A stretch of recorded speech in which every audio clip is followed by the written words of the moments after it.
You know that feeling you're trying to push for a new idea, a better way of doing things, and you just hit a wall? A wall made of one single, powerful phrase. It's like you're a corporate archaeologist, and that phrase is the fossilized remains of innovation. Well, today we're talking about something called the Calzado-CANADÁ syndrome. It's a really powerful cautionary tale about how a leader's greatest strength, their own success, can actually become the very thing that buries their company. We're going to look at one specific phrase that's a huge red flag for this syndrome, signaling a leadership crisis you might not even realize you're in. So, let's dig in. Okay, here it is. This is how it's always been done. Sound familiar? If you're hearing that phrase around the office, listen up, because it's not what you think it is. It's not a sign that your team is stubborn or lazy.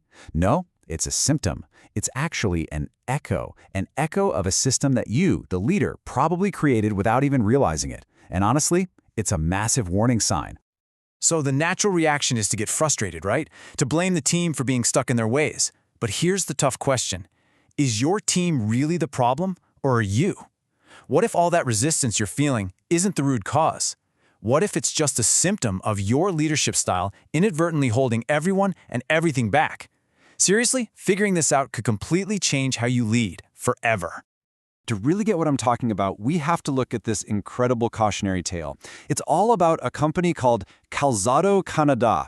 They were this massive shoe empire down in Mexico, a real powerhouse. And it was all built by this brilliant visionary founder, a guy named Salvador Lopez Chavez. His story is, well, it's a huge warning for any leader out there who feels like they're the one indispensable person keeping the whole thing running. I mean, this guy Lopez Chavez was an absolute genius, no question. He built this incredible empire from the ground up. But, and this is the huge but, he built it entirely around himself. He was the company, the central hub, the guy with every single answer. He was the single point of failure. He never built a system that could actually run without him pulling all the strings. So the company wasn't a living, breathing thing. It was basically a monument to his own heroic effort. And what happens to monuments when the foundation is gone? The second he wasn't there, the whole thing just collapsed. So let's bring this back to you. The real problem isn't your team. The real problem might just be the person you see in the mirror every morning. It's a tough pill to swallow, but without even meaning to, you might have become what we call the hero leader. You know, the indispensable person who, with the best intentions, tries to solve every single problem. And in doing so, accidentally becomes the biggest bottleneck in the entire organization. And here's the thing about the hero leader mindset, it completely misreads the situation. A hero leader sees resistance and immediately thinks it's sabotage. They're trying to undermine me. But it's not that at all. It's a cry for help. It's a desperate signal from a team that's been completely disempowered. A team that's been trained not to think for themselves, not to take any ownership. So of course, when you propose a change, they don't see an opportunity, they see a threat. But here's the good news. There is another way, a totally different path that leads to a totally different destiny. This is the path of the elite leader. And to see what that looks like, we're not going to look at a fallen giant like Calzado, Canada. Instead, we're going to look at a global powerhouse that basically wrote the book on continuous improvement, Toyota. Okay, check out the difference here. It's night and day. The hero leader, think Calzado, CANADÁ, is the one with all the answers. They just delegate tasks. You do this, you do that.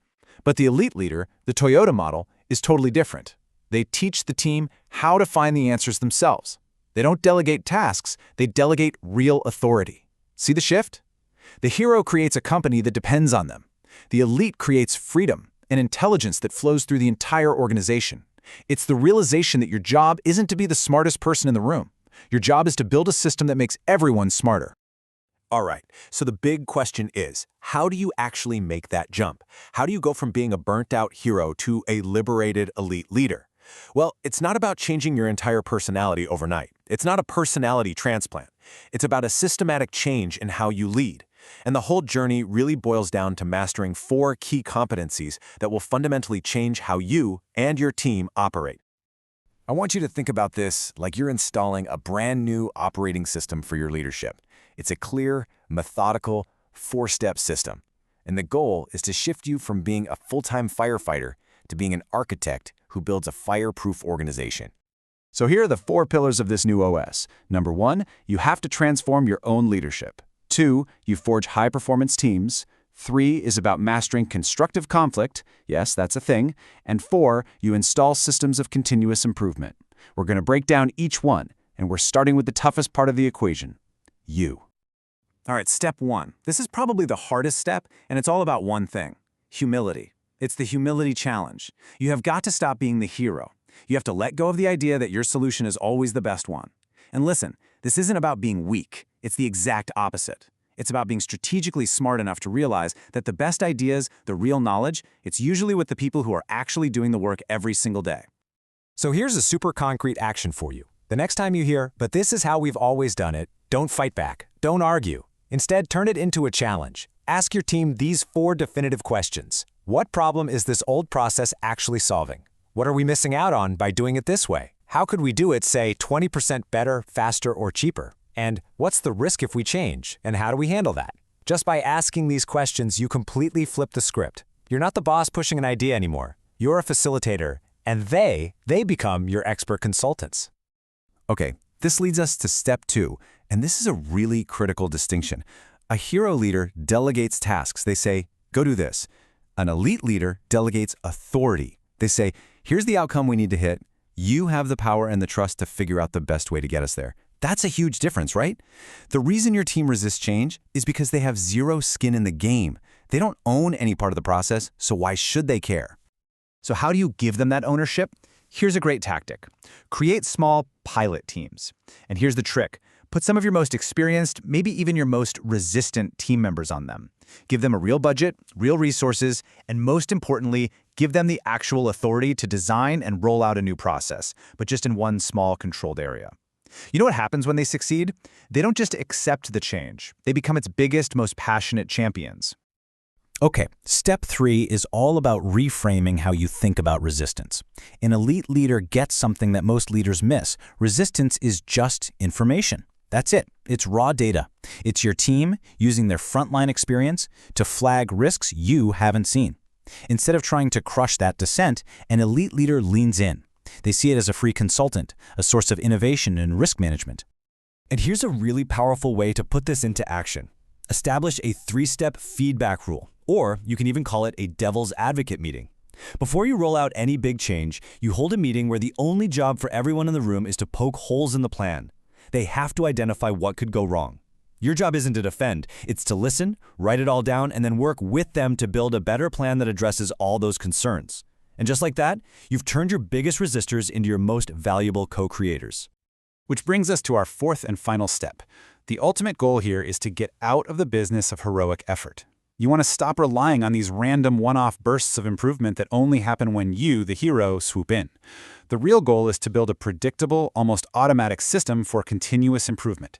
That phrase, "this is how it's always been done," is a dead giveaway that your company thinks improvement is a special event, not just a normal part of every single day. Now, Toyota obviously mastered this with their Kaizen method, but you can do a simple version of this right now. First, pick one key metric, time, errors, cost, whatever, and put it on a big, visible scoreboard where everyone can see it. Then, every single week, the team has one job: identify one bottleneck and propose one small, tiny improvement. That's it. This isn't about home runs. It's about small, constant wins. It's about building a system that makes those heroic, last-minute efforts totally obsolete. So when you boil it all down, you're standing at a fork in the road.